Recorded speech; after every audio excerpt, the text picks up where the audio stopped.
onda, Menor? ¿Qué onda, Sergio? ¿Cómo estás? Muy bien, aquí en otro capítulo más contigo, con otro tema clásico.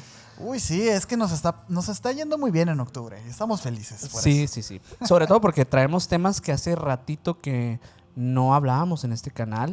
De hecho, creo que estos casos los habíamos rezagado así para el olvido porque ya pensábamos que nunca íbamos a hablar de temas conectados a cosas paranormales o cosas que estuvieran, pues no sé, como en estos bestiarios clásicos del terror. Pero hoy traemos un tema que es muy interesante porque sí lo hemos abordado en el canal, no tan lejanamente, pero el día de hoy vamos a hablar del trasfondo, los orígenes y todo esto conectado con los vampiros. Se van a sorprender, la verdad, porque los casos que traemos, además de estar registrados de una manera pues, muy, digamos, comprobable y seguro. Sí, histórica, ¿no? Es que esto realmente es parte de nuestra historia, así como los hombres lobo. Sí. Eran monstruos que entraban en el imaginario colectivo real de las personas. Sí, 100%. Y causaron cosas reales. Sí. Y vamos a hablar de eso y estoy yo también muy emocionado porque me encantan. Estamos seguros que se van a fascinar por las historias, los casos y sobre todo como el trasfondo de estos seres tan míticos, tan populares en digamos que en la cultura pop. Así que los invitamos a que se queden hasta el final de este episodio, que si son nuevos o nuevas, se suscriban a este canal, que nos sigan en todas las redes sociales como Emisiones Podcast. A mí me pueden seguir como Minor Cordón en Instagram. A mí como Castillón Sergio en Instagram y a Will Mike Mike, que va a estar atrás en los controles como MyGal99 en Instagram. Y el señor tiene 2 canales de YouTube para que vayan y lo sigan, por favor. Ahí se los encargamos muchísimo. Así es. Oye, para este caso hay una cuestión que estuve viendo desde hace un tiempo. También, uno de mis primeros acercamientos, al igual como pasó con los hombres lobo, pues en este caso pasó también en uno de estos documentales. Bueno, mi primer contacto con los vampiros yo creo que fue en películas de estas viejas, ¿no? De vampiros. Bueno, a lo mejor incluso hasta algunas caricaturas. Sí, pero fíjate que yo me acuerdo mucho de estas películas porque me daban miedo. O sea, las películas estas de blanco y negro que llegaban a pasar todavía en televisión. Digo, ya sé que tenían algunos años cuando yo era un niño, pero yo las llegué a ver y me daban mucho miedo. ¿Pero te refieres a Nosferatu? Ni siquiera te sabría decir que... Pero películas viejas de vampiros, de estas clásicas donde el vampiro era el villano y pues infectaba a personas conforme iba mordiendo gente. Pero en este segundo acercamiento que tengo en mi vida, pues empiezo a ver un poquito más del trasfondo de otras historias de vampiros que se conectan a historias un poquito más contemporáneas, pero también, digo, un poco alejadas a nuestro contexto actual. En este contexto, en el siglo XIX, hubo una historia que es la historia de Mercy Brown. La historia de Mercy Brown es muy interesante porque te habla de un poco de lo que se creía que era el vampiro en aquellos años. Esto pasa en Nueva Inglaterra, en lo que se conoce como Rhode Island. Estados Unidos, es en Estados Unidos actualmente. Las familias en aquel entonces sobrevivían de la agricultura, pero eran tierras muy pobres, eran lugares donde apenas ya había pues las granjas y todo esto, el comercio era como muy local, solo tenía lo necesario.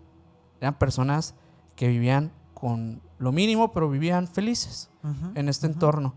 También por esto mismo, por la falta igual de las necesidades básicas en muchas circunstancias, pasaba que había pues diversas enfermedades por las cuales pues pasaban las familias, y en aquellos años, en aquel tiempo, en esta familia ocurrió algo que realmente sí lo marcó bastante. De hecho, Nueva Inglaterra en aquellos años estaba pasando por una oleada de tuberculosis. Ok. Y esta enfermedad, pues en aquel tiempo, pues en esencia, o sea, era una sentencia de muerte prácticamente. Las personas que llegaban a padecer de la misma, pues tosían sangre, se debilitaban lentamente hasta fallecer. Nadie sabía cómo detener esta enfermedad. Pues había quienes llevaban incluso con personas curanderos y esto para ver de qué forma pues aliviaban esta dolencia, pero en realidad pues ya sabían que era la sentencia del fallecimiento en cuanto tosían sangre, ¿no? No había medicina, ni vacuna, ni nada que lo salvara. Ni siquiera la certeza de qué era lo que tenían. Exacto. Pero también dentro de este ambiente de enfermedad, pues había, por lo mismo, por la misma escasez como de información y un montón de cosas, pues la superstición, ¿no? Se hablaba mucho de las criaturas, de las leyendas, de estas historias. Y no era la primera vez que como llegaban los europeos y tenían contacto con estas tierras, pues se traían leyendas como antiguas, ¿no? Leyendas que se remontan a muchísimos años atrás, hablando de seres que se alimentaban de la vitalidad, los vampiros. Desde mediados del siglo XIX, ya varios pueblos habían practicado rituales de exhumación para estas situaciones o circunstancias, Sí, a los cuerpos. que les hacían a los cuerpos que creían que estaban infectados con esta enfermedad del vampirismo. Pero bueno, la historia ocurre en 1883. Mary Eliza, la madre de esta familia, de los Brown, falleció de tuberculosis. Apenas medio año después, en 1884, Mary Olive, la hija mayor, de tan solo 20 años, también falleció de lo mismo. El hijo varón, Edwin, enfermó en 1889 y ante la falta de cura viajó a Colorado, pues se creía que el aire seco de las montañas podía ayudarle, pero esto no ayudó de nada, también falleció. Una familia devastada. Devastada. Y de hecho, ya para 1892, Mercy Lina Brown, de 19 años, se contagió y en las pocas semanas también murió. Para el padre, el patriarca de la familia, George Brown, la situación era insostenible, ¿no? Algo estaba acabando con su legado, con su familia, con todo lo que él amaba y conocía. Había enterrado a su esposa, había enterrado a sus 2 hijas, había enterrado a su único hijo, agonizando. Y la gente del pueblo empezó a murmurar acerca de que los Brown estaban malditos. Alguno de sus muertos no descansa. ¿Qué significaba eso? Sí, está muy ambiguo. Muchas cosas. Pero había una creencia en general en esta región de Nueva Inglaterra, que entre las familias de los malditos, cuando muchos de ellos fallecían, es porque uno de ellos tenía la enfermedad del vampirismo. ¿Era considerado enfermedad en ese momento? Sí. Ok. El cuerpo de Mercy no fue enterrado de inmediato. El invierno pues había congelado el suelo en aquel momento y era imposible cavar. Por eso su ataúd fue depositado en una cripta provisional del cementerio Bautista. Este detalle era aparentemente muy trivial en aquel momento, pero también sería como una chispa de la histeria que, digamos, que la gente del pueblo empezó a hablar. Al no haber sido enterrada, el cuerpo permaneció semanas en un espacio frío, seco y ventilado sin que nadie lo supiera. El clima estaba preservando el cadáver en condiciones anormales para los ojos de la época. Mientras Edwin empeoraba, los vecinos presionaron a George Brown en la mentalidad de tener alguna respuesta en torno a quién era el miembro familiar que estaba causando esto, ¿no? Alguno de sus muertos se había convertido en un ser que robaba energía de los vivos y había que descubrirlo y destruirlo. A la bestia, qué lógica de ese entonces. Sí. Y es por eso que el 17 de marzo de 1892, George, desesperado por salvar a su hijo, cedió. Aquel día, una multitud se reunió en el cementerio y estaba presente un médico, el doctor Harold Metcalf, que era también pues el médico que había atendido a sus parientes cercanos que habían fallecido. Y también había un reportero del periódico local. Nadie quería perderse de lo que estaba por ocurrir, pues en ese momento iban a exhumar los cuerpos de sus familiares para saber quién era quien estaba causando estos males. En aquel momento, para ese momento ya habían enterrado a Mercy, pero Mary Lisa estaba reducida a huesos. Mary Olive mostraba descomposición avanzada. Y cuando abrieron el ataúd de Mercy, la multitud se quedó pasmada al ver que el cuerpo estaba conservado. Pero recuerda lo que te dije hace un momento. El cuerpo estaba casi intacto. Las mejillas tenían color.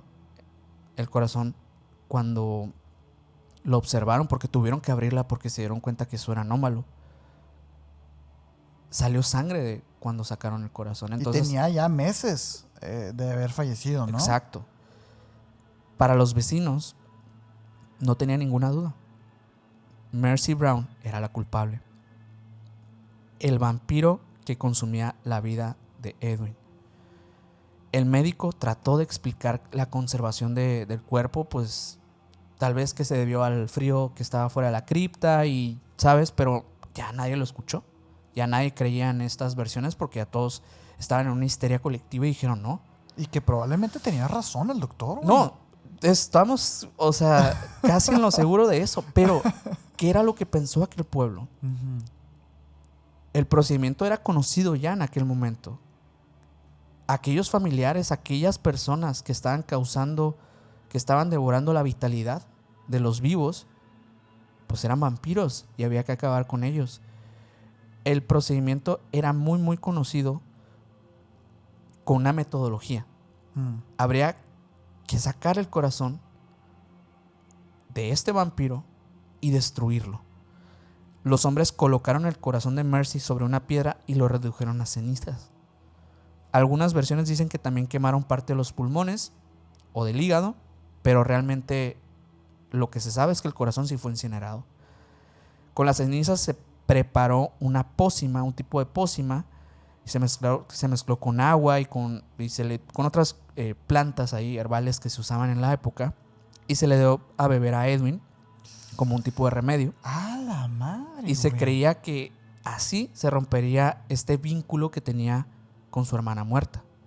El joven, pues obediente y desesperado, bebió la mezcla, pero obviamente no hubo ningún milagro. 2 meses después, en mayo de 1892, también murió. Y hoy la historia de Mercy Brown es una de las historias que se conectan al vampirismo en su más profunda esencia. Sí. De hecho, lo que acabas de contarnos del caso de Mercy Brown es básicamente todo el protocolo que se usaba para tratar a los vampiros. Sí. Era algo que ya estaba escrito como un protocolo. Se tenía que hacer esto. Sí. Y es brutal. Digo, Sí. en este caso, a diferencia de, a los que vieron el capítulo de los hombres lobo, a diferencia de esos seres, estos pues como parte buena, ¿sabes? Ya no se les trataba de curar en vida, sino siempre era ya después de la muerte. Exacto. Cosa que, bueno, reduce muchísimo el espectro de víctimas que hay de estas histerias, de estas creencias Sí. que había, güey. La cosa curiosa es que en aquellos años como que sí había mucho revuelo en torno a la culpabilidad como de este tipo de dolencias o de enfermedades a cosas sobrenaturales. Sí. O sea, había mucho estigma en muchas cuestiones. El vampirismo también fue una de estas, no sé, de estas cuestiones que empezaron a hablarse mucho en las sociedades de aquellos años, principalmente en este siglo XIX, que sí era algo que todavía se hablaba. De hecho, se dice que por esta época, en años posteriores, hubo algunas personas que empezaron ya a escribir cosas, como Bram Stoker, que tal vez inspirado como en estas historias para ya escribir pues las novelas contemporáneas o que conocemos hoy en día de los vampiros, de Drácula, exacto. Pero en sí, o sea, yo creo que la historia de Mercy Brown refleja mucho más allá de lo que es el vampirismo, también la sociedad, cómo se vivían los días oscuros en aquel tiempo, ¿no? Y cómo también la carencia y la cuestión de... Ignorancia, güey. Sí, Hay la que ignorancia. decirlo, sí. Que no es mala la ignorancia, al final pues de cuentas. no tenían manera de saber estos Es vatos. parte de la historia también. La ignorancia de las sociedades es parte de la historia. Pero en Nueva Inglaterra pues también ocurrieron estos hechos y esto se remonta muchísimos años antes. Sí, como todos estos míticos monstruos no tienen su origen en la Edad Media. Sí. Estos monstruos tienen su origen también en escritos de antiguas civilizaciones. Realmente en la antigua Grecia ya se consideraba, fíjate, el líquido vital, Sí. la sangre, que hoy en día incluso ya es como, no sabemos si podemos decir esto aquí en la plataforma, esa palabra, pero ya desde entonces se le reconocía la importancia al líquido vital que corre por nuestras venas. Entonces, teniendo esa primicia, vamos a tener al mal que necesita tener ese líquido vital para vivir, ¿no? Sí. Ese nutriente. Y hoy sabemos, pues, que Uy. Hoy sabemos que este líquido vital tiene muchísimas propiedades Sí. de todo tipo, ¿no? Genético, todo, biológico. Ajá. Es una firma, ¿no? Sí. De nuestra independencia como seres. Entonces no es raro que las culturas empezaran a encontrar este patrón también y empezar como a demonizarlo. Ajá. Y obviamente que aquí hay un actor principal en esa demonización y ustedes ya saben quién es. Ajá. La Claro. iglesia hizo de las suyas también para combatir estas maldiciones. Ujú. Que antes justamente yo te preguntaba si lo consideraban una enfermedad o una maldición y me dices que una enfermedad y sí es cierto, Ujú. porque hubo un momento clave en la historia en el que se empezó a considerar una enfermedad. Antes sí era como una maldición, ¿no? Estábamos Sí. más en el campo de lo esotérico, en el campo de lo etéreo Sí. en ese momento. Y para ser como exactos, para el siglo XVII siglo XII y XIV más o menos, en esas épocas es cuando se empezó, digamos, esta cacería. Ujú. Obviamente también en contraste con la cacería de brujas. Sí. Los vampiros también eran un personaje que también querían sacar de las sociedades y que también consideraban pues malditos, Claro. malvados y todo esto. Y sobre todo, y aquí puede haber muchas explicaciones, sobre todo para los que vieron la película de Nosferatu hace poquito, de Robert Hare, que la verdad, recomendable, muy, Sí. muy recomendable. Estas historias del vampirismo nacen sobre todo en Europa del Este. Ujú. Y es por eso que el vampiro de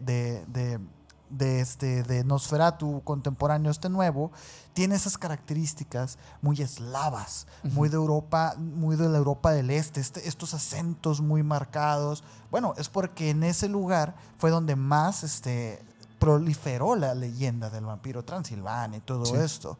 Ahí aparecieron relatos de cadáveres que volvían.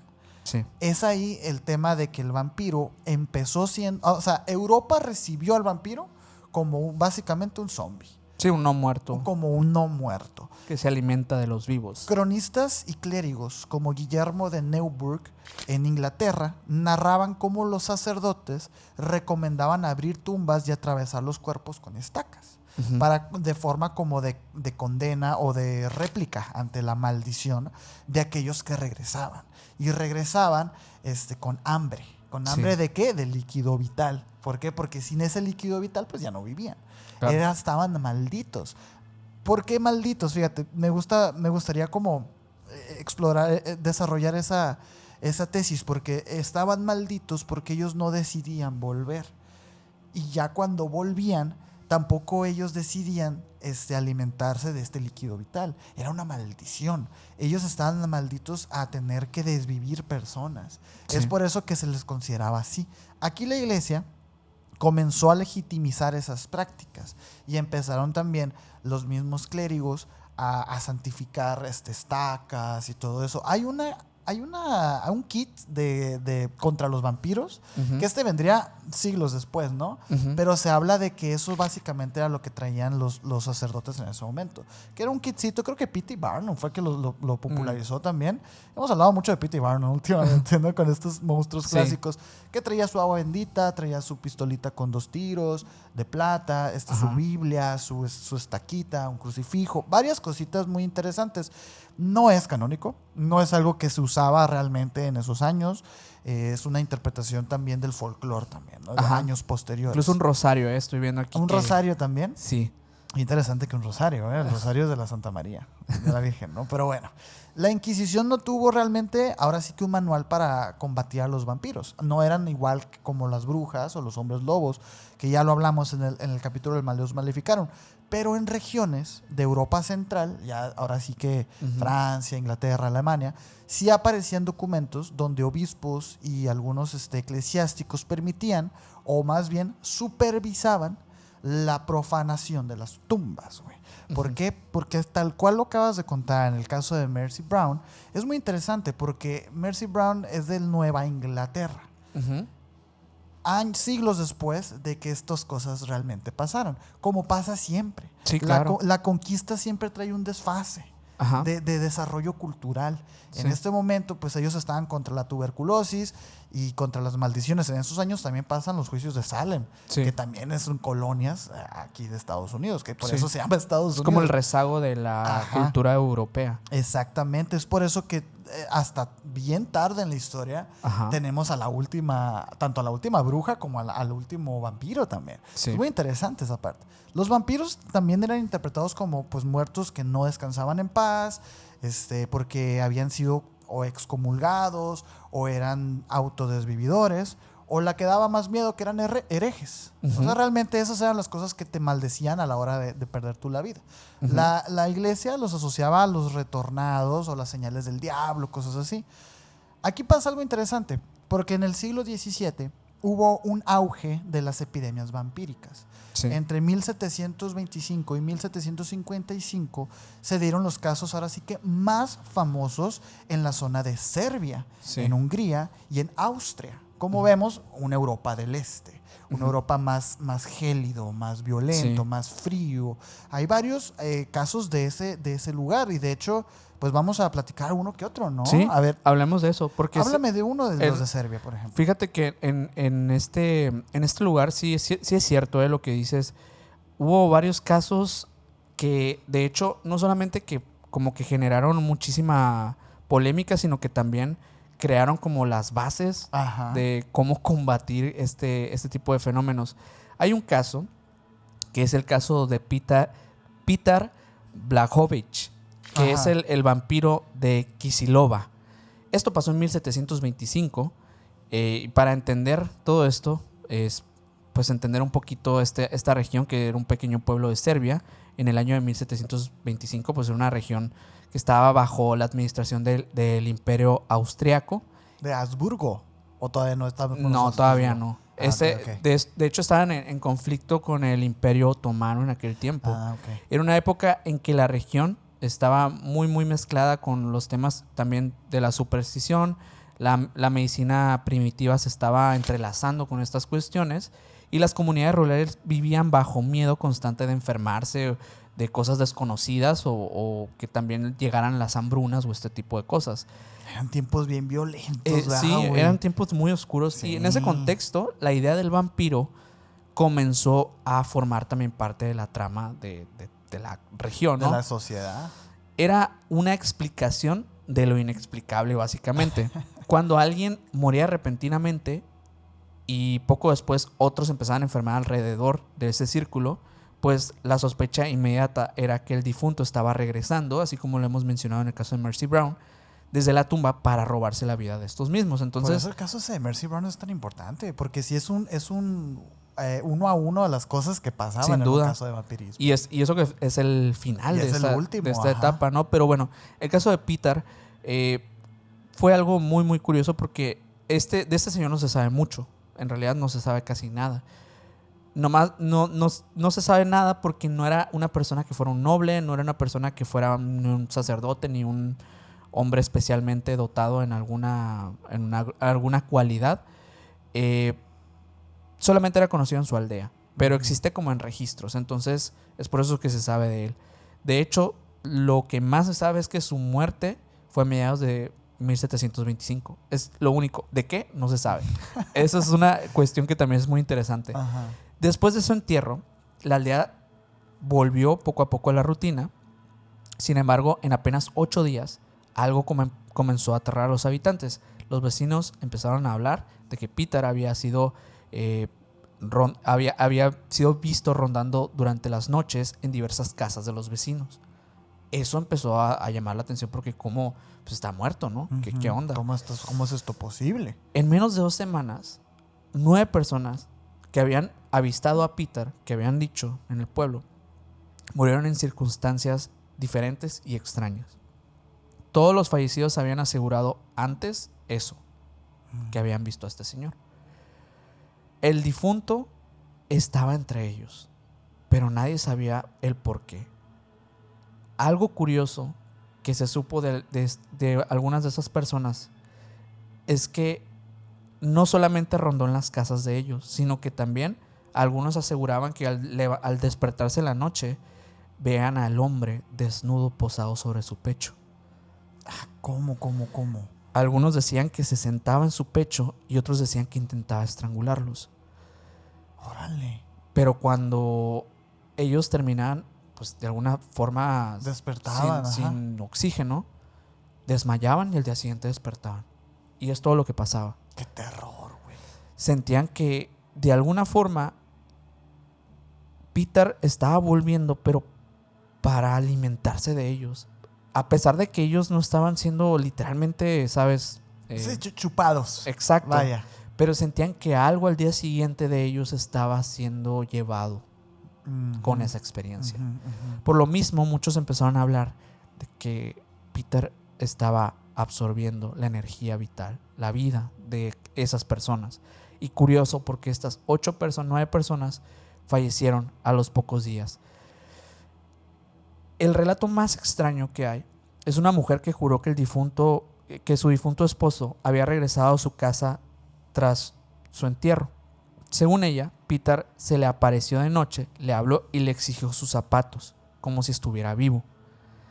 Atemorizada, la mujer abandonó inmediatamente el pueblo, dejando atrás sus pertenencias.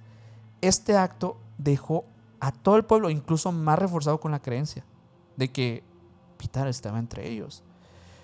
El pueblo entró en pánico absoluto y los rumores crecieron hasta el punto que los aldeanos acudieron a las autoridades austriacas para exigir que les ayudaran con esta situación.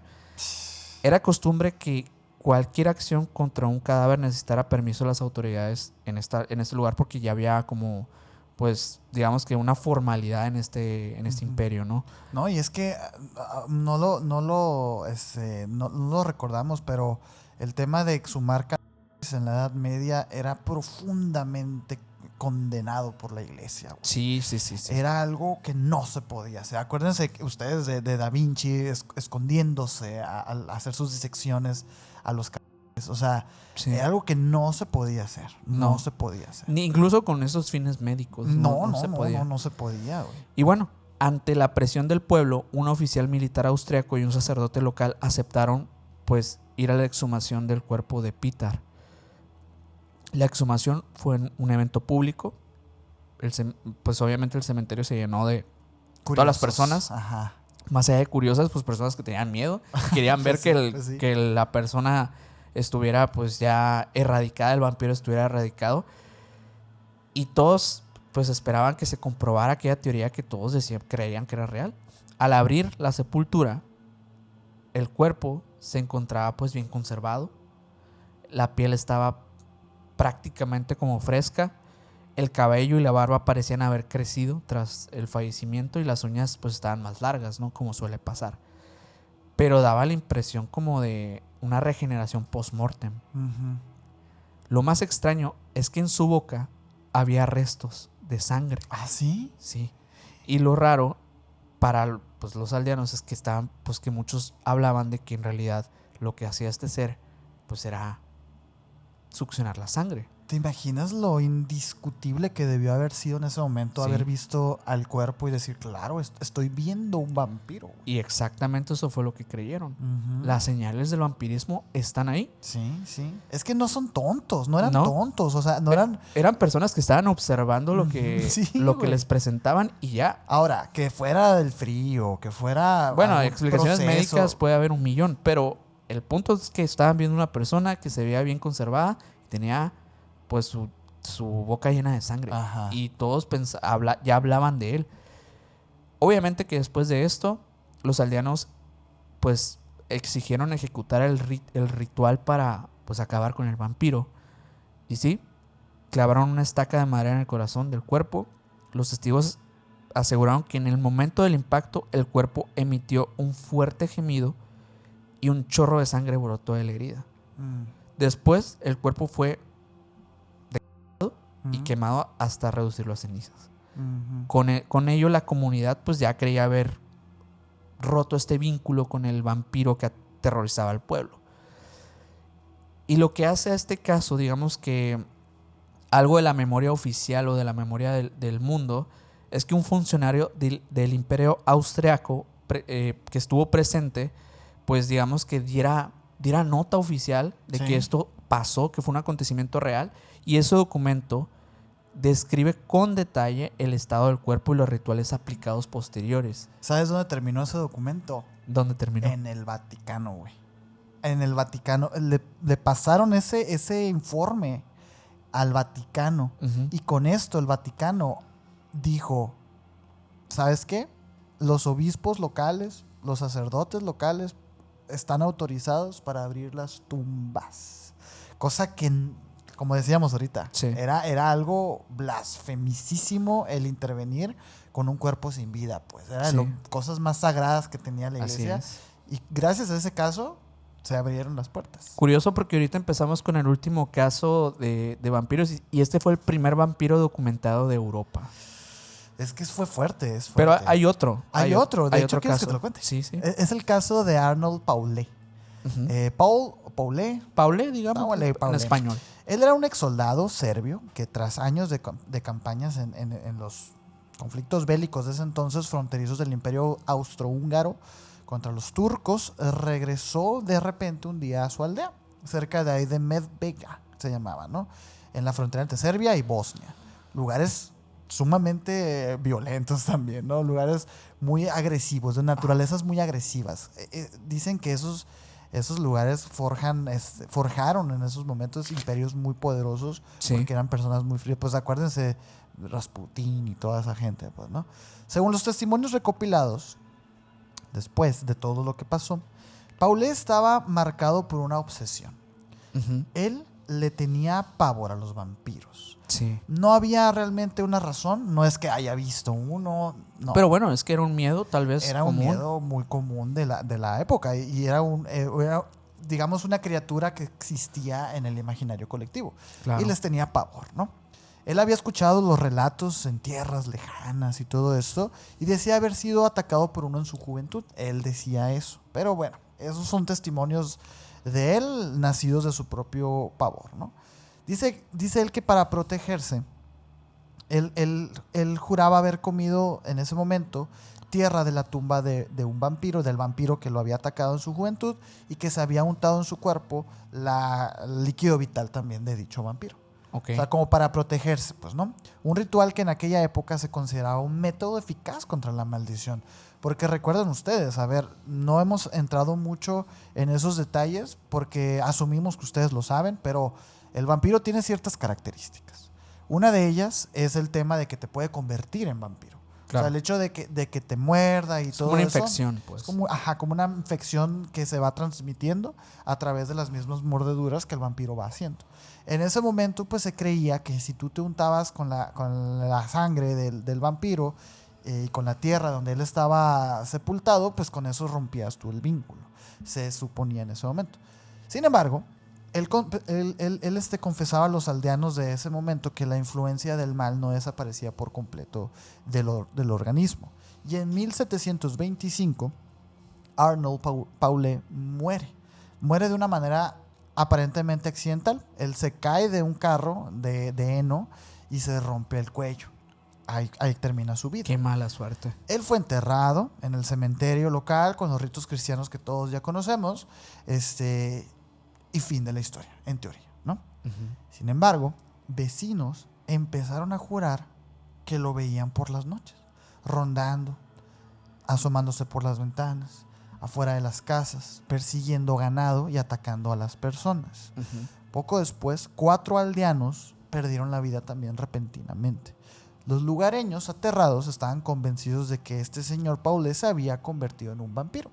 ¿Por qué? Porque había fallecido hace poco, porque tenía este antecedente de haber sido como mordido por un vampiro. Entonces, el sacerdote local, presionado por la comunidad también y en contacto con las autoridades militares, autorizó una exhumación también pública del cuerpo. Estamos viendo un patrón, ¿se Sí. fijan? Estamos viendo un patrón de las historias. Lo que encontraron en la tumba congeló la sangre de todos los que estaban ahí presentes. Básicamente, tanto la historia de Mercy Brown como la historia de Peter. El cadáver de Paulet estaba incorrupto.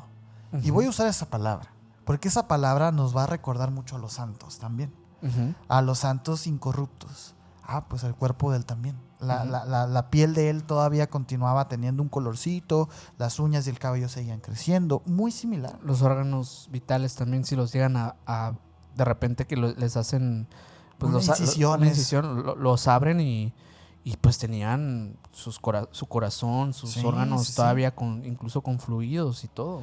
Es una locura que esto pase. Yo no sé, digo, no soy médico.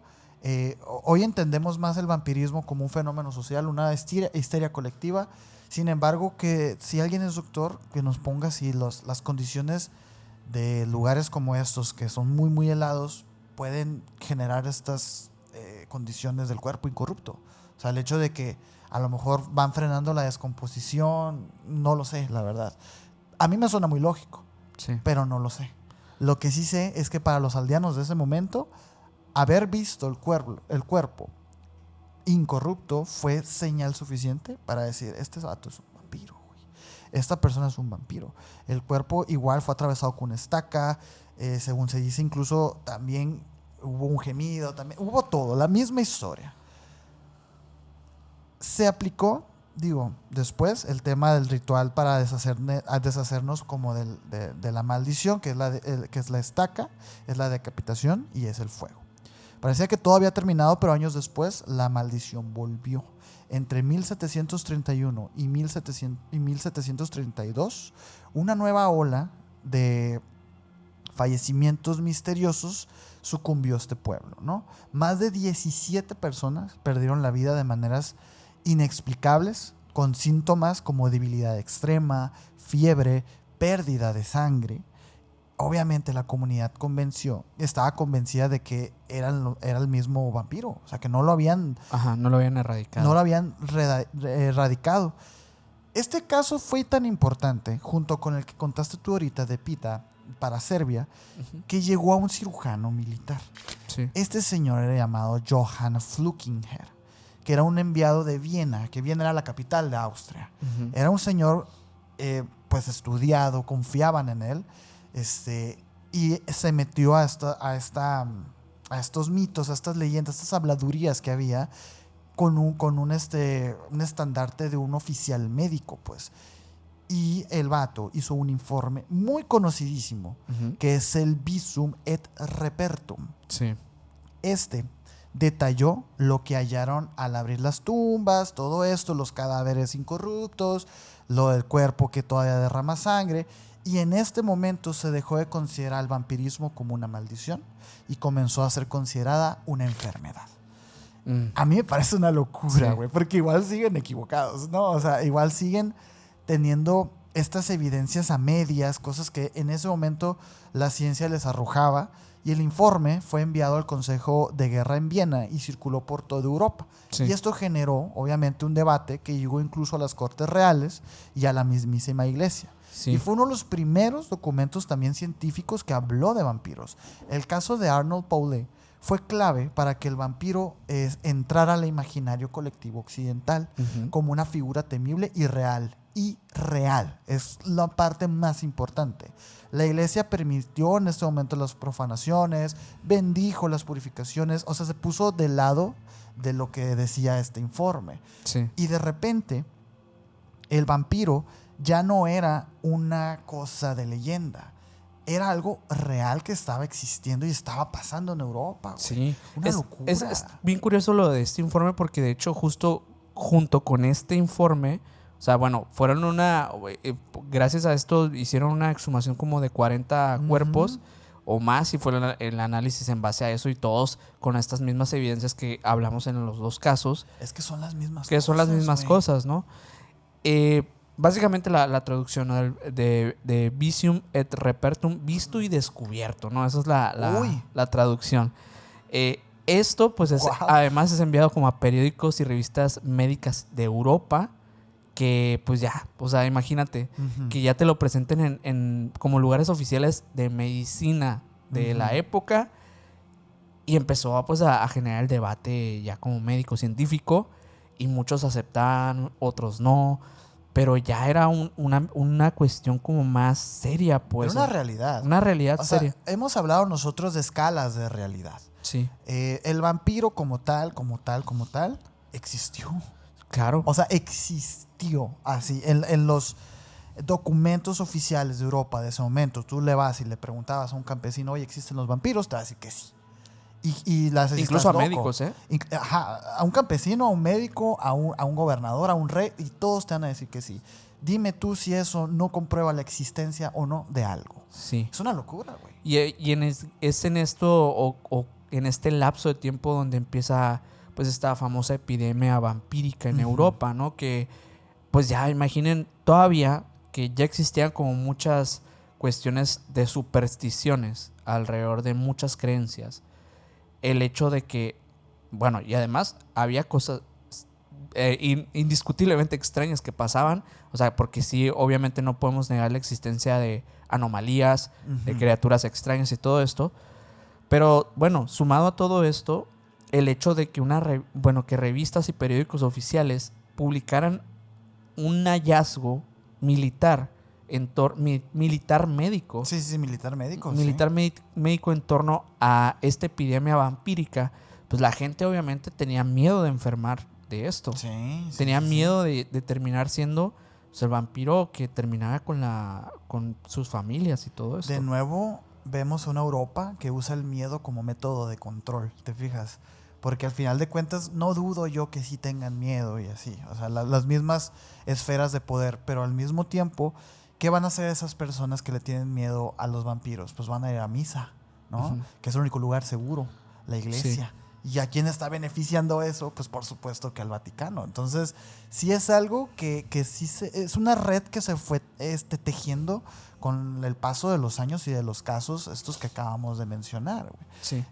Pero recordemos algo también. Hasta este punto de la historia, el vampiro era eso, ¿no? Era un muerto, un no muerto, que él necesitaba líquido vital para continuar viviendo. Pero fíjate las lecturas que también se empezaron a hacer, porque llega la ilustración, ¿no? Llega la parte de la ilustración, se acaba la Edad Media y ya todo empieza a tener un poquito más de raciocinio. Y se derivan dos tipos de vampiros. Los vampiros que son como más clásicos, el que bebe sangre, y está el vampiro energético, que sí. También dentro de los casos, el caso de Pita, por ejemplo, el que contaste tú, habla más bien de un vampiro energético, que más bien se posa arriba de tu cuerpo y te está absorbiendo energía. Eso ya no es el físico de morder, pues, ¿no? Sí. Y ahí es cuando se empieza a derivar. A subcatalogar como los casos. Y aparece una persona que es quien también populariza muchísimo más el tema del vampirismo dentro ya de la ilustración, ya en 1795, a finales del siglo XVIII. Este señor agarra el relato y lo desmerita todo. Pero al mismo tiempo también crea una nueva imagen popular del vampiro. Y no estoy hablando de Bram Stoker. Estoy hablando de John William Polidori. Este señor médico, es una locura la historia porque yo no lo sabía. Se entrelazan tantas historias con lo que pasó esa noche porque fíjate, él nació en Londres y era un hijo de un erudito italiano. Él era un escritor, él quería ser escritor, era un muchacho brillante. Él a los 19 años ya tenía el título de médico, nada más para que te hagas una idea. Aunque más que la ciencia lo traía la filosofía, la escritura, todo esto, ¿no? Con apenas 20 años, este vato comienza a trabajar como médico personal de otro señor llamado Lord Byron. Ajá. Lord Byron es básicamente el poeta maldito por excelencia. Sí. Es como si estuviéramos hablando de un Edgar Allan Poe, así. Sí, es algo como muy así, pues, ¿no? Pero este señor, el Polidori, no era un simple acompañante. También era un hombre, un joven con hambre de gloria, güey. Siempre a la sombra de un hombre célebre y más carismático que él. Sí. Resulta que en el verano de 1816, el grupo más extraño de escritores de la época se reunió todos ellos juntos en un solo lugar, en el lago de Ginebra, en Villa Diodati. A lo mejor a algunos ya les está empezando a sonar. Ahí estaba Lord Byron con su aura de escándalo, Percy Bysshe Shelley, visionario poeta, y Mary Shelley. Mary Shelley, quien era en ese entonces una mujer, solamente una mujer escritora. Y era una escritora. Y el propio Polidori, como médico de ellos. Ellos 4 se encerraron de repente en un... Ellos eran pareja, ¿no? Pues Mary Ajá. Shelley Y Percy. Percy. Ellos se encerraron en unas noches debido a una erupción que estaba en ese momento. Tuvieron que quedar encerrados varias noches en ese lugar. Byron en ese momento propuso un reto. Dijo, hey, ¿qué les parece si en este tiempo que estamos aquí juntos, en estas noches, encerrados, qué les parece si cada uno escribe un relato de terror? Así, para entretenernos. Bueno, resulta que esa actividad creó a Frankenstein Sí. y creó al vampiro también.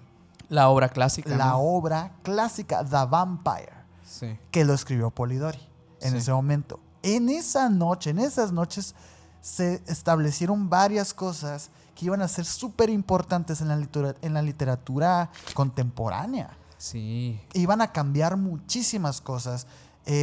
Centrémonos en The Vampire, ¿no? Porque si nos centramos en Mary Shelley, no terminamos nunca. Pero Por ahí fíjate. creo que hay una serie de Mary Shelley. ¿Ah, sí? Creo, Y una esa película. noche, Una ¿sí? película creo que es. Sí. Es que sí pasaron varias cosas. Sí, sí, o sí. sea, Está medio triste la historia de ella, pero... Fíjate que nunca supe cómo terminó, normal. O sea, Pues es que digamos que no ganó mucho reconocimiento en su tiempo, pues por culpa ahí como de su matrimonio y y ese que era tema. mujer y Exacto, o sea, como que hubo mucho tema porque era mujer y como que no ganó Sí. los méritos que merecía. todo. De hecho, también Polidori tampoco recibió, se le adjudicó el The Vampire a Byron. Ajá. Pero ya con el paso del tiempo y todo, pues ya también se le reconoció a él. Pero bueno, ¿qué descubrió él o qué inventó él? Bueno, la revolución Ajá. que hizo el Polidori es que dejó atrás al no muerto descerebrado, básicamente un zombie, que era el vampiro antes, y lo volvió un aristócrata, güey. Ujú. Una figura de un aristócrata corrupto que lo que deseaba era lo prohibido y la atracción era su mayor arma. Eso es lo que él como que estableció. En pocas palabras, Polidori creó el molde del vampiro que siglos después perfeccionaría Bram Stoker en Ujú. Drácula, que es, o también por ejemplo Anne Rice en la Ujú. entrevista del vampiro, Sí. que es básicamente algo que... Le da esa elegancia al vampiro. Pero fíjense bien, o sea, la historia nos está indicando, y esto no le va a gustar al Rix, lo que voy a decir, pero muchas de estas historias están ambientadas en aquellos siglos en los que el vampiro no era visto así. Entonces podríamos desestimar un poco que la historia de Bram Stoker era real. ¿Sabes? Ok. Que por eso te digo, o sea, el Rix es la persona que más sabe de De Drácula, de Bram Stoker, sí. y de Bram Stoker en todo Latam. Ajá. Y él ha asegurado, digo, ahí está el capítulo para que lo vean, es interesantísimo, la verdad. Él nos propone el hecho de que Bram Stoker quizás y no inventó la historia de Drácula, sino que la vivió. Ujú. Y es una tesis muy, muy interesante. Sin Sí. embargo, viendo así como la historia plasmada desde este punto de vista, es poco probable que eso haya pasado. Digo, ya tendremos chance, el Rix y yo, de agarrarnos a madrazos por esto. Pero bueno, eso es una de las grandes aportaciones. A mí me llama mucho la atención porque de verdad esto cambia el imaginario colectivo de las personas. Ajá. Cambia el hecho también de la profanación de tumbas. Todo eso que acabamos de hablar ahorita se desestima. ¿Y qué consecuencia tiene? Que después de aquí, las historias de vampiros ya no son las de cuerpos incorruptos, ya son ahora de aristócratas. Por ejemplo, ahí tenemos al conde Saint Germain también, A Vlad Tepes. a Black Tepes, que son más bien pues aristócratas. A Elizabeth Bathory también. A Bathory también, que son gente de poder, pues. Sí. Como que la atención de la gente con respecto a los vampiros se va para otra parte. Sí. Y dejamos este otro lado, que era la parte que teníamos los registros comprobados y todo, y los dejamos de lado para enfocarnos en esto. Sí. Que esto a lo mejor y más bien es una invención, güey. No sé, me parece muy, muy loco, güey. Sí, yo creo que es, o sea, hay muchas vertientes en las que un vampiro, o sea, puede desarrollarse como una entidad, o sea, como esa figura que podemos imaginarla como un ser que se alimenta de algo, ¿no? Porque al final de cuentas eso es lo que como quiere interpretar el personaje del vampiro dentro de la, Sí. de la, digamos que de esta visión parapsicológica. Los seres incluso, por ejemplo, que se alimentan de nuestra energía se consideran vampiros energéticos, como lo dijiste ahorita. O sea, Sí. seres, por ejemplo, que pueden ser seres interdimensionales que probablemente se alimentan en nuestros sueños de Un nosotros. arconte. Estas cosas, exacto, que se mencionan incluso como entidades sombra y todo esto. Incluso podemos verlo con los íncubos, los súcubos también, que si te fijas la historia de Peter es similar a la de un súcubo o un íncubo. No son muy distintas. En realidad es como esta interpretación cultural la que se le da como al ser que se alimenta de vida o sangre. Que en realidad la interpretación es la misma. Es la misma. Es la misma. Lo que pasa aquí es que, como bien lo dices, hay una etapa donde el vampiro se vuelve como una entidad más, sí, como la de un conde, como la de un Conde. como una persona que ha vivido los suficientes años en el mundo para volverse aristócrata, volverse de la realeza, volverse de algún punto privilegiado del mundo y aprovecharse de ese punto para poder alimentarse de poder. La sangre queda en segundo plano. O sea, la sangre es algo que sí necesita, pero realmente lo que busca el vampiro es otra cosa. Lo que busca es una motivación de poder. Sí, es esa parte. Lo interesante es que se queda ambiguo, pues. Antes era la sangre, ¿no? Y ya. Pero, ¿qué genera entonces esta discordancia entre los dos vampiros? Entre el vampiro antiguo y el vampiro contemporáneo, el moderno, ¿no? Que genera conflicto y ahí es donde pasan los crímenes reales. Yo te traigo un caso que es el del Vampire Clan. No sé si lo has escuchado. ¿No? Pero sí he escuchado de que los clanes de vampiros. Pero no, Sí. No he escuchado de ese en concreto. Es muy loco porque el vampiro sí, toda la iconografía de un vampiro es la noche. Incluso hay una moda de vampiros. Es la moda de los góticos, vampiros y así que traen sus colmillitos. Sí, ¿sí? incluso se mandan Hay gente. a diseñar sus colmillos. dentaduras para que tengan colmillos y todo esto. Pero, ¿qué pasa cuando se trasciende el tema del fanatismo y se vuelve una vía de violencia? En este caso, el protagonista es llamado Rod Ferrell. Él nació en los 1980. O sea, este caso es muy, muy nuevo, o sea, es muy contemporáneo a comparación de los que acabamos de contar, ¿no? Sí. Él, desde muy joven, pues desarrolló una obsesión con este tema, ¿no? Con el ocultismo, lo gótico, la figura del vampiro, todo. Un fan de emisiones cualquiera, ¿no? Sí. Él, a los 15 años, ya se presentaba a sí mismo como un vampiro. Ajá. A los 15 años, fíjate bien las edades, porque son alarmantes. A los 15 años él ya se presentaba como un vampiro de 500 años. Ok. ¿No? Él se hacía llamar Besago. El Besago. Y fíjate que voy a tratar un poquito con ridículo esta historia, porque a los 15 años nosotros también sabemos que es un despertar también de la cultura pop en cada uno, de la adolescencia, la rebeldía, ¿no? Y empiezas a conocer las subculturas, el rock, ¿no? El hip hop, no sé, estas cosas. A él también le pasó lo mismo. Él empezó con su fascinación a ver juegos, a jugar también juegos de rol como Vampire the Masquerade, que es un juego de rol, el vampiro, la máscara y todo esto. Pero también en la vida real, él afirmaba a sus amiguitos ahí que bebía sangre de animales y de algunos amigos que lo seguían en rituales y así. O sea, como que empezó a hacer un movimiento de vampiros, pues, pero que se supone que en los rituales sí bebían sangre y todo, ¿no? Pero no está tan bien comprobado esa parte, porque era más bien un niño que estaba hablando, nada más. Era un niño que estaba hablando de cosas, pues.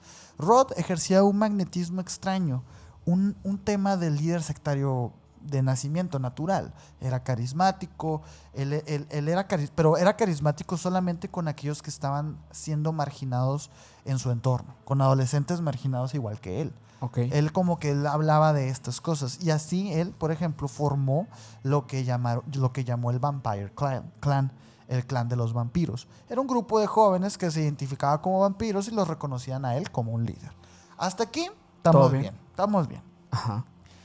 El grupo estaba compuesto por chicos y chicas adolescentes tanto de Kentucky como de Florida, que veían a Ferrell como un guía espiritual, como un rebelde contra el sistema y al mismo tiempo como una figura de poder sobrenatural. Algo muy extraño, ¿no? Pero recordemos, todos ellos son adolescentes. Entonces, bueno, sí lo podemos ver así, ¿no? El clan hacía rituales nocturnos en cementerios, bebían pequeñas cantidades de sangre entre ellos como símbolo de unión. Para ellos, ser un vampiro significaba liberarse de la moral cristiana y acceder a una vida de poder e inmortalidad. Ok. Yo, por ejemplo, Creen esa parte como mística. como romántica también, pero muy vacía, muy superficial. O sea, es realmente una escasez de información mucha.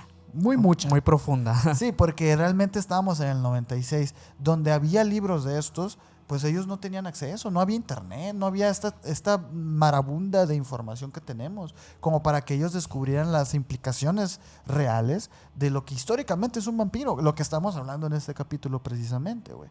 Pero bueno, punto y aparte, son adolescentes, tienen un club en el que se sienten identificados y claro, todos tenemos este sentido de pertenencia y bueno, hasta ahí estamos bien. El problema empieza cuando entre los integrantes aparece una mujer, una niña también de 15 años llamada Heather Wendorf. Ella vivía en Florida y estaba fascinada pues, por toda la estética y todo el discurso de este vato Rob. Y fue ella quien de repente estaba como obsesionada con todo esto y le llamaba a Ferrell, le decía, oye, pues es que quiero irme con ustedes, quiero irme a Kentucky, quiero estar ahí con ustedes, pero mis papás no me dejan, ¿no? Ujú. Claro que no le iban a dejar, pues era una niña de 15 años, güey. ¿Cuál fue la solución? Que en noviembre de 1996, Ujú. Roth y 3 miembros del clan viajaron de Kentucky a Florida para rescatar a Heather. Cuando llegaron a la casa de Heather, los padres no estaban al tanto del plan, o sea, no sabían nada de esto del tema vampirisco, no sabían nada. Ya esa noche fue cuando realmente ocurrió pues la tragedia, güey. Rod Ferrell, acompañado de otro miembro del clan, entró a la casa de los Wendorf. Primero atacó al padre, Richard, a quien golpeó brutalmente con una barra de hierro Ujú. en la cabeza, hasta destrozarle, ahora sí que, Ujú. ¿no? Sí. Aquí. Luego hizo lo mismo con la madre, Ruth, que estaba dormida en ese momento, güey, en el sofá. Muy innecesario, ¿te fijas? Ujú. El ataque fue extremadamente violento y luego fue ritualizado. Ok. Es Según un los ritual inventado totalmente. Totalmente, güey. O sea, totalmente. Sí. Según los informes policíacos, Ferrell dejó marcas que parecían parte de un juego macabro de poder. Después el clan robó el auto de la familia y huyó con Heather. Fuerte. ¿Por qué? Porque hasta cierto punto el fanatismo con estos seres míticos de leyendas está bien. Hay otras corrientes de vampíricas que están bien, que se comparten energía, que son muy conscientes y están muy estudiados de ocultismo y todo esto. En este caso no. Tenemos a un joven inadaptado social que en base a todo lo que consumió lo llevó a cometer estas atrocidades, güey. Obviamente el grupo fue localizado en Fa. Así. Fueron localizados rapidísimo en Luisiana, donde la policía los arrestó, por supuesto, y los encerraron. El juicio que siguió se convirtió en un espectáculo mediático. Era un adolescente de 16 años liderando una secta vampírica que había cometido un doble. Fíjate cómo afecta esto a una sociedad en la que ya habían pasado ciertas cosas de estas. Bueno, pues aquí tienes el pánico satánico a todo lo que da, güey.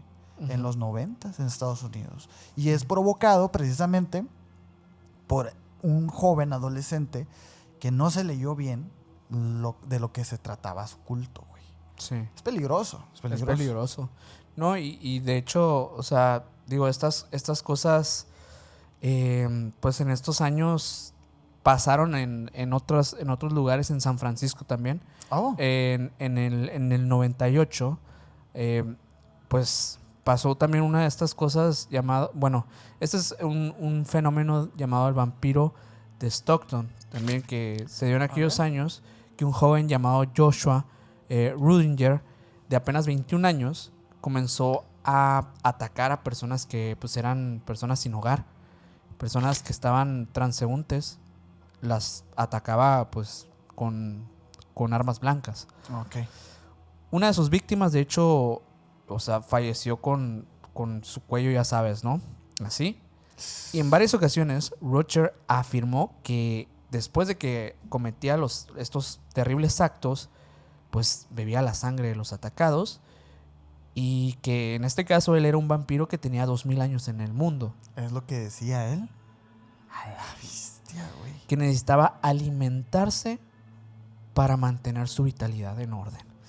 Y la prensa en aquel tiempo lo apodó como el vampiro slasher. Fue detenido en 1998, declaró básicamente como una persona inestable mental, y en el año 2000 fue condenado a 23 años 23 años y cadena perpetua por desvivimiento en segundo grado. Durante ese proceso, el juez subrayó que este chico incluso le ponía nombres a sus cuchillos. Uno llamado guillotina y otro llamado orange slicer. Y hablaba de él como si él fuera un vampiro. Es por esto mismo que se le declaró como una persona inestable. Uh-huh. Pero pasó otra cosa. O sea, esto es como un evento que hizo que otras cosas pasaran. Porque años después, mientras él cumplía su condena, fue enviado a California Healthcare, que es un instituto como de personas con padecimientos psicológicos variados. Y pues en este hospital, que también era un hospital prisión, o sea, porque había personas como peligrosas, okay, se le atendió pues para darle esta atención, pues a ver si lograban aliviar su condición. Sin embargo, pues ahí convivió con otros internos en espacios comunes, en comedores, en patios, duchas, durante un tiempo. Pero para el 31 de mayo del 2020 ocurrió algo que indicó que nada de esto había mejorado. ¿Del 2020? Del 2020. Órale. Alrededor de las 4:30 de la tarde, el personal encontró a Aaron Derek, un interno de 40 años, inconsciente en las duchas de este lugar. Tenía heridas graves, compatibles con las de un ataque de arma blanca. Se intentó reanimarlo, pero fue declarado pues sin vida a las 4:33 de la tarde. En ese mismo lugar estaba Joshua, quien fue inmediatamente trasladado a segregación mientras se investigaba qué era lo que había pasado. Cuando los periódicos empezaron a cubrir el caso, la identidad del sospechoso salió a la luz. No era un interno cualquiera, era el vampiro slasher. Seguía, güey. Siguió. Ya viejito y todo. Pues ya con buen rato. No era tan, pues, fueron 10 años más o menos después. A la bestia, güey. Bueno, 20 años después, 20. Sí. 20, pues. sí. A Sí, la tenía madre, pues güey. unos 40 y tantos años, yo creo. Ah, no estaba viejito. No.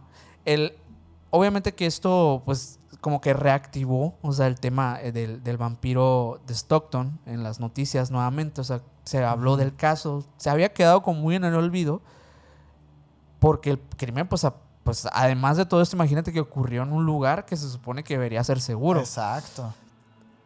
Se supone que todo este caso pues fue llevado a la prensa y todo el tema, pero bueno, la Fiscalía del Condado de San Joaquín presentó cargos de desvivimiento contra Rudinger, y en julio del 2020 fue llevado a una audiencia nuevamente.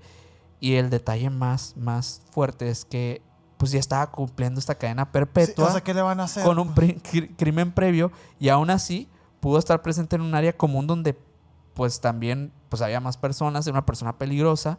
En el 2021 la familia de Aaron Derek presentó una demanda civil contra pues los funcionarios penitenciarios, y pues básicamente alegaron que las autoridades sabían que Rudinger era una persona peligrosa y que estaba haciendo conviviendo en un hospital, aunque fuera prisión, con internos que no eran tan peligrosos como él, pues. Tienes razón, güey, tienen razón. Una persona inestable, una persona que pensaba incluso que era un vampiro. Y con tanta seguridad, pues. Sí. Digo, yo no sé qué pensar acerca del tema de esta enfermedad del vampirismo como tal, pero yo creo que hay personas que definitivamente, digo, tal vez de manera psicológica, pero la han padecido. Es que sí, pues, o sea, escalas de realidad, justo como hablábamos de los hombres lobo, pues, es verdad, pues no hay como tal un hombre que se convierta físicamente en un lobo, o no lo sabemos. Pero lo que sí sabemos es que hay personas que se lo creen tanto que llegan a hacer estas cosas. Igual con los vampiros. Sí. Los vampiros también sugieren cierto daño son monstruos, pues son malos, pues son los villanos del cuento. Entonces, Sí. claro que va a haber gente que va a creerse también los villanos del cuento. Sí, sin duda. Yo creo que al final de cuentas hay entidades que existen en nuestra realidad que tal vez si no están catalogadas o no están como bien definidas dentro del espectro de las investigaciones de la parapsicología o de las investigaciones paranormales, etcétera, que podríamos catalogar tal vez como vampiros, esos vampiros que hablamos en la fantasía, Sí, o que sí. se piensa que son imaginarios, pero que realmente no son estas personas que se Tus dicen condes. Exacto, no son esas cosas, son cosas mucho más profundas. Es esto que habla Jacques Vallée, es esto que habla John Keel acerca de entidades multidimensionales que llegan a nuestra realidad y se alimentan de nosotros para poder existir, Sí, y para de hecho, poder estar aquí entre nosotros. hay muchas personas que se fanatizan también por ese lado, ¿no? Y mezclan peras con manzanas muchas veces. Mezclan los efectos de un vampirismo con brujería, ¿no? Que dicen, yo me he topado por ahí, pues, ¿no? Videos y notas que hablan así como, ¿cómo saber si eres víctima de un vampiro, ¿no? Y Sí. te ponen, pues, estás más pálido, Sí. te despiertas cansado, y cosas que son básicamente, pues, achaques naturales de cada persona, de sus Sí. estilos de vida, sus rutinas. No todo lo que brilla es oro. Y en este caso de los vampiros, sí creo que se merece tener cierto cuidado. Yo no dudo que existan órdenes o cultos secretos de vampirismos que en realidad no le hagan daño a nadie. Y de hecho creo, ahorita se me está viendo a la mente, había un programa, creo que en Nat Geo, se llamaba Tabú, ¿te acuerdas? Ujú. En este programa, como que cada episodio trataba de un tabú, ¿no? Ajá. O sea, de cosas extrañas que la gente hace y así. En una de ellas, por ejemplo, sale la vampiresa de Guadalajara, que es nada más el nombre, ¿no? Es una mujer que está muy modificada, Ajá. digamos, estéticamente. Tiene Y muchos, tiene ese... tiene muchos tatuajes, unos cuernos y tiene el apodo de la vampiresa. Pero, por ejemplo, en ese capítulo precisamente hablan acerca de los vampiros y la ponen a ella y ella se dedica como a dar shows de estos que los cuelgan así de la piel y todo eso, ¿te acuerdas? Pues bueno, en ese capítulo hablan de una comunidad también en Inglaterra, creo, o en Londres, en la que ellos se juntan, todos vestidos de negro y así, y beben sangre. Sí. Y beben sangre, pero ellos como que de alguna manera pues tienen estudios científicos y así se apoyan con esos casos, pues, ¿no? De casos de investigaciones que hablan de que beber sangre, consumir sangre de manera así, pues, en un vaso así, es muy bueno, que para esto, que para lo otro. Y ellos sí, o sea, ellos no intentan alejarse del concepto de vampiro como tal. Si encontramos imágenes, las vamos a poner. Son personas que visten de negro, que de hecho traen como una onda muy victoriana también. Y está muy bien eso, ¿sabes? O sea, está bien, porque realmente si es bueno o no es bueno el beber sangre, el consumir sangre de esa manera, pues mínimo no le estás haciendo daño a nadie. Sí. Porque es como el plasma, ¿no? Que sí, has visto que lo ajá, utilizan también para... las plaquetas y todas Sí. esas cosas que también se las regresan a la gente. O incluso hay tratamientos de purificación de sangre, que te sacan la sangre y luego te la vuelven a meter. Hay varias cosas, pues. Sí existe. Sí. Sin embargo, por ejemplo, ahí estamos bien. Ahí en esos temas estamos bien. Pero, ¿qué pasa? Yo creo que también es como mucha ignorancia de las personas que se fanatizan con este tema. Con este y todos los temas. Sí. O sea, realmente el asesino va a ser un asesino, crean lo que crean. Y esa es la parte interesante. No es como estar señalando de que si te gustan los vampiros, tú eres propenso a desvivir a alguien. No, eso genera fenómenos sociales como el pánico satánico, que no queremos eso, pues. No sé, a mí me parece muy loco. Si una persona se acerca conmigo y me dice que es un vampiro, pues sí estaría raro. O sea, Fíjate que por ahí busqué, ¿no? Porque me dio como que o sea, me dio la curiosidad de pensar, ¿por qué tantas personas quieren ser vampiros, no? O sea, ¿cuál es la motivación? Pero dije, más atrás del tema como superficial de ser un vampiro, como a que, pues porque vas a ser un vampiro como los de las películas, no. Sino que psicológicamente, ¿qué significa ese tema, no? Y Jung también tiene una propuesta arquetípica que proviene principalmente como del lado de la sombra del yo. Él dice que el lado vampírico de las personas alude al lado salvaje y reprimido de la humanidad. O sea, que viene de algo, y exactamente lo dice así, el deseo de sangre, el deseo de violencia, el instinto de supervivencia y la sexualidad prohibida. Y me hizo tanto sentido porque dije, es que los casos y las personas que contamos el día de hoy, digo, tanto las personas que avistaron tanto en los pueblos de Serbia como en Nueva Inglaterra, como estos últimos casos que contamos, en todos estos casos había personas que estaban en un contexto, tanto a quien quería ser el vampiro como los que creían que habían vampiros, en los que hay como una indecisión, un miedo o un deseo reprimido. Sí. O sea, tiene muchísimo sentido que el vampiro sea como esa parte que quieres como que seguir siendo el humano, pero teniendo esos necesidades, floreciendo esos deseos prohibidos del mundo. Uy, qué interesante, qué interesante. A ver, yo te tengo una pregunta, digo, para cerrar. ¿Tú crees que existan los vampiros? Así como tal. Así, que chupan sangre, que son inmortales y todo esto. Ok. No creo que existan los vampiros, pero sí creo que existen otras cosas que pueden ser muy similares. Ok, sí, yo también. Okay. Yo también. ¿Tu respuesta es la misma? Sí, yo también. Yo tampoco, es que a veces muy fácil para nosotros leer la historia, ver los procesos, las etapas de ciertas criaturas, ciertos eventos, ciertas manifestaciones e identificar pues dónde se crean las cosas, o sea, dónde se inventan, dónde se agarran fuerza, el porqué, los contextos, todo eso. Después de analizar todo el tema del vampiro, yo sí digo, bueno, es que pues es muy poco probable que exista como tal, como lo conocemos. Sí. Y es que también es pues cómo los conoces tú, ¿no? O sea, claro. Pero el hecho de una criatura que necesite de energía vital de otras personas para vivir, yo creo que es más común de lo que creemos. Sí. De hecho, nuestro amigo Rix lo dice muy, muy claramente. Para él el vampiro es más que un ser así como un estrigoi o algo así, como estos seres mitológicos que se alimentan de sangre. Es como un brujo más bien, es como una persona que alude a la magia más oculta y oscura, donde pues hay sacrificios, hay cosas como bien oscuras, bien turbias. Aunque yo también creo que hay más cosas aparte de estos brujos que dice Rix.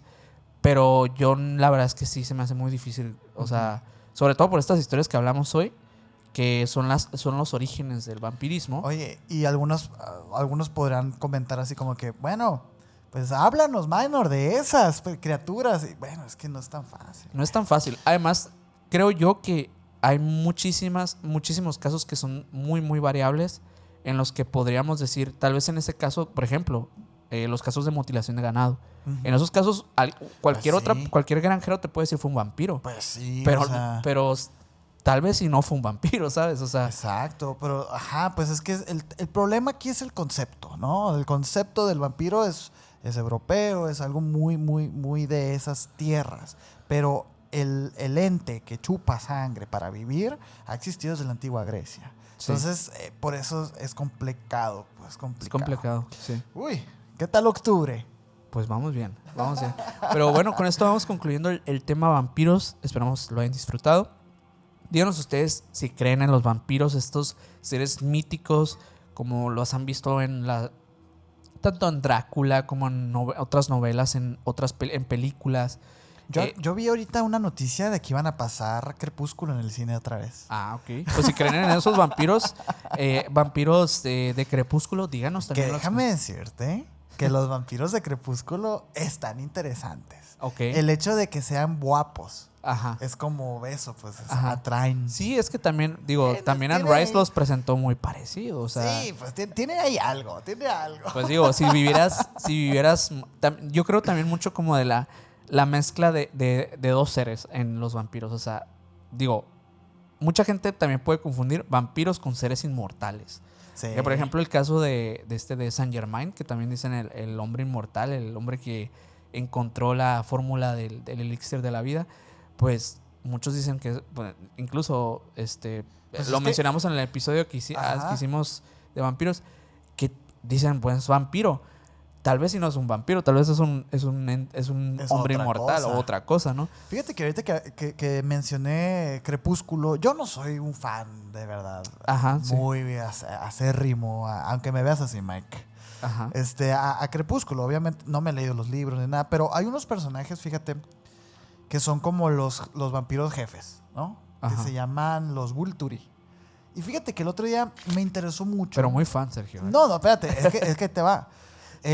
Yo me interesé mucho por esos personajes porque yo vi las películas, por supuesto, ¿no? Ajá. Y estos seres como muy míticos, muy, ¿sabes? ¿Sí te acuerdas de ellos que andan con sus capuchas y son No, los... la verdad es que no me acuerdo, pero... Ellos son como los jefes Ok. y son los lords vampiros. Ok. Y está el vampiro Normal y el- central, o sea, el jefe, Ajá. que no me acuerdo cómo se llama, que tiene muchos años de vida, muchos siglos y así. El otro día me interesé, yo dije, a ver, ¿de dónde sacó la Stephen Meyer? Creo que se llama Stephanie Meyer, se llama la autora. ¿De dónde sacó esa referencia de los Vulture? Y me puse a investigar, a ver qué salía. Y no, pues, no hay nada. Ok. O sea, Yo no hay pensé que nada. me ibas a decir algo de que, No, ya lo sé. sacó de Es que ya sé, o unos sea, míticos seres de... yo les digo esto por si ustedes también les llama la atención por ese lado, que sepan que es un callejón sin salida. Bueno, pues ni hablar. Ni hablar. Con esto vamos concluyendo este episodio. Muchísimas gracias. Si te ha gustado, deja tu like, suscríbete. Síganos en todas las redes sociales con Emisiones Podcast. A mí me puedes seguir como Minor Cordón en Instagram. A mí como Castillón Sergio en Instagram y a Edward Cullen como MyGal99 en Instagram. Y el señor tiene 2 canales de YouTube para que vayan y lo sigan. Por favor, ahí se los encargamos mucho. Muchísimas gracias. Y ahora sí, nos vemos en el próximo video. Bye.